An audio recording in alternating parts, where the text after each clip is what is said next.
কি খবৰ সকলোৰে ভালে নিশ্চয় মোৰো ভাল সকলোৱে ভালে থকাটোৱে বিচাৰো আজি আপোনালোকৰ বাবে এটা ৰেচিপি লৈ আহিছো আৰু এই ৰেচিপিটো বনোৱাৰ আগতে আপোনালোক সকলোকে স্বাগতম জনাইছো মোৰ চেনেলটিলৈ আজি মই বনাব লৈছো নৰসিংহৰ লগত চিকেনৰ এটা ৰেচিপি আৰু আপোনালোকে ভিডিওটো শেষলৈকে চাই থাকিব কেনেকৈ বনাও আৰু ভাল লাগিলে লাইক কৰিব শেয়াৰ কৰিব আৰু যি সকল নতুনকৈ মোৰ চেনেলটো চাই আছে সেই সকলকো অনুৰোধ কৰোঁ মোৰ চেনেলটো সাবস্ক্ৰাইব কৰি দিব তেনেহলে বলক ভিডিওটো আৰম্ভ কৰোঁ আজি ৰেচিপিটো বনাবৰ বাবে মই ইয়া লৈছো চিকেন আৰু এটা আলু চাৰিফাল কৰি কাটি লৈছো আৰু লগত লৈছো ডাঙৰ সাইজৰ পিয়াজ তিনটা এপিনে লৈছো নৰসিংহ পাত আৰু ইয়া নহৰু আৰু মছলা কি ব্যৱহাৰ কৰোঁ আপোনালোকক মই ৰেচিপিটো বনাই থাকোতে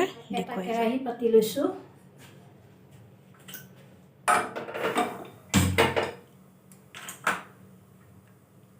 এতিয়া মই অকণমান তেল দিম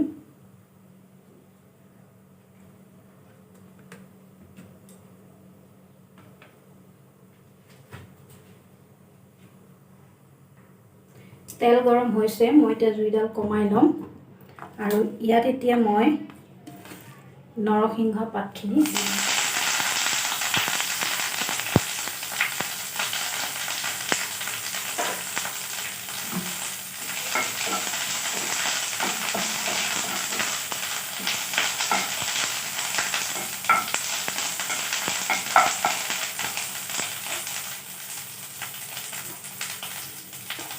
আৰু লগতে দিম নহৰু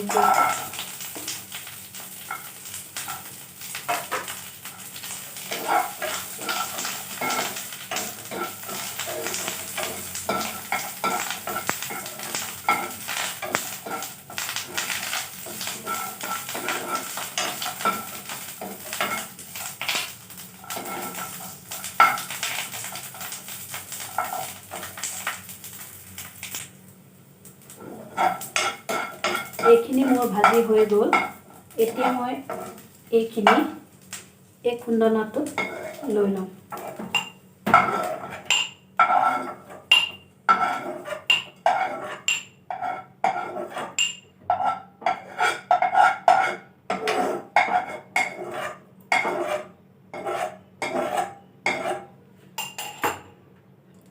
আৰু এতিয়া এইটো কেৰাহীতে মই আকৌ তেল দি লম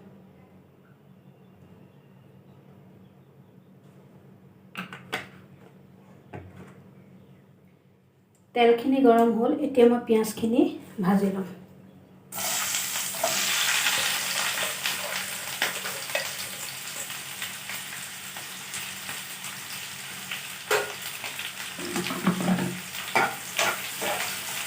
মই জুইডাল বহাই লৈছো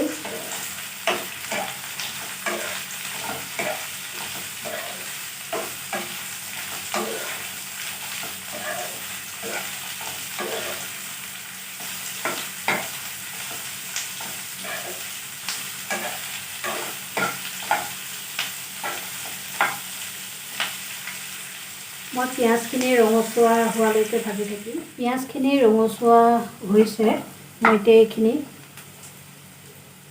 মিক্সি জাৰটোত কাঢ়ি লওঁ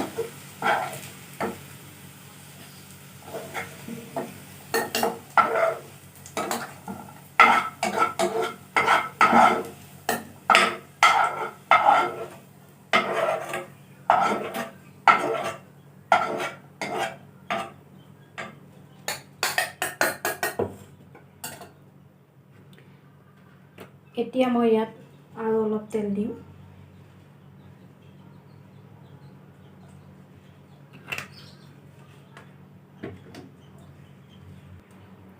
তেলখিনি গৰম হৈছে এতিয়া মই চিকেনখিনি ভাজি লম ইয়াত মই হালধি সানি থৈ দিছিলোঁ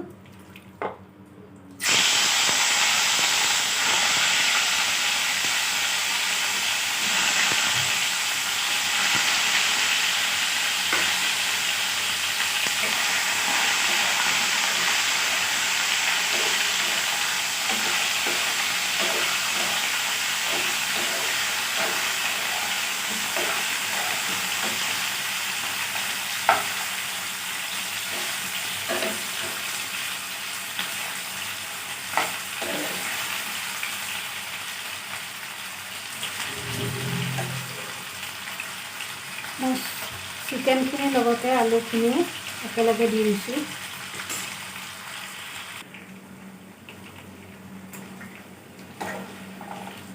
মোৰ মাংসখিনি ভজা হৈছে। ইয়াত এতিয়া মই দিম নহৰু আৰু নৰসিংহ পিছাখিনি।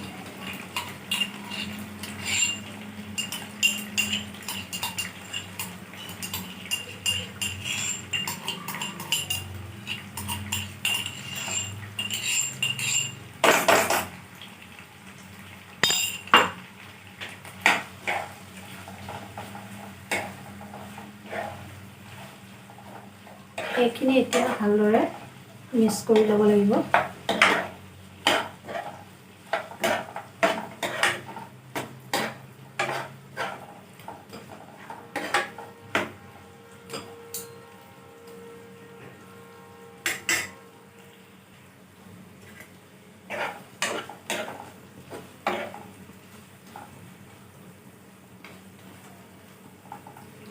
ইয়াত এতিয়া মই মছলা দিম।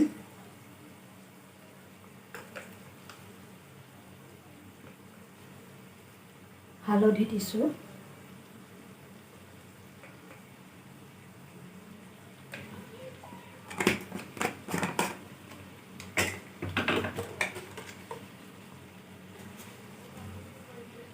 জিৰা গুড়ি দিছোঁ,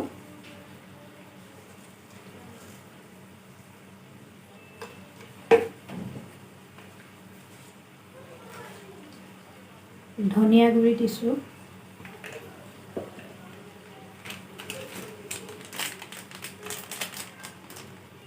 অকণমান জলকীয়া গুড়ি দিম,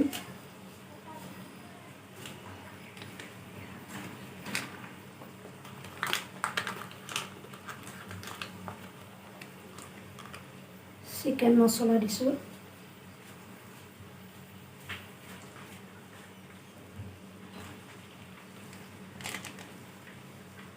আৰু লগতে দিছোঁ গৰম মছলা, আৰু শেষত দিম নিমখ।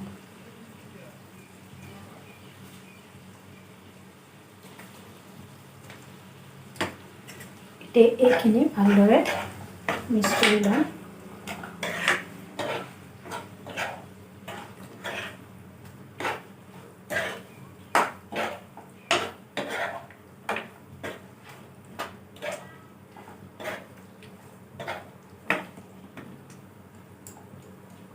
এতিয়া ঢাকোন মাৰি দিম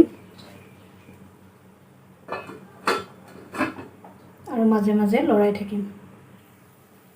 5 মিনিটৰ পিছত মই আকৌ মাংসখিনি লৰাই ল'লোঁ।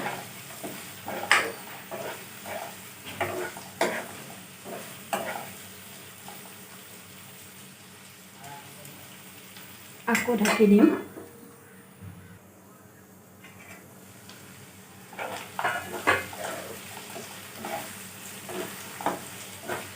এতিয়া মই ইয়াত দিম পিচি লোৱা পিঁয়াজখিনি।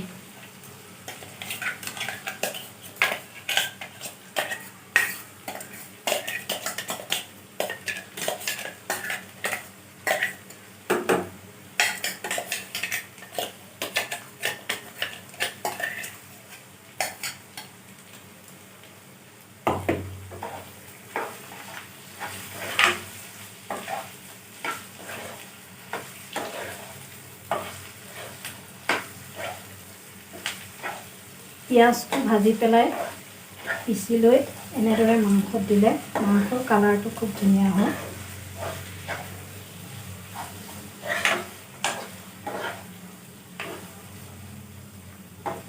এইখিনি এনেকৈ মই 5 মিনিট ভাজি লওঁ।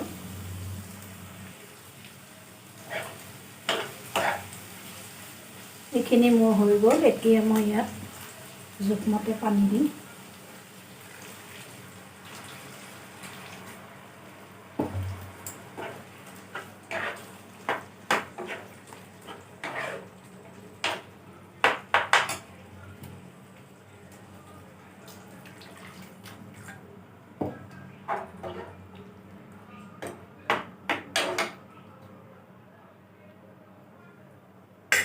এতিয়া ঢাকনাখন মাৰি দিম।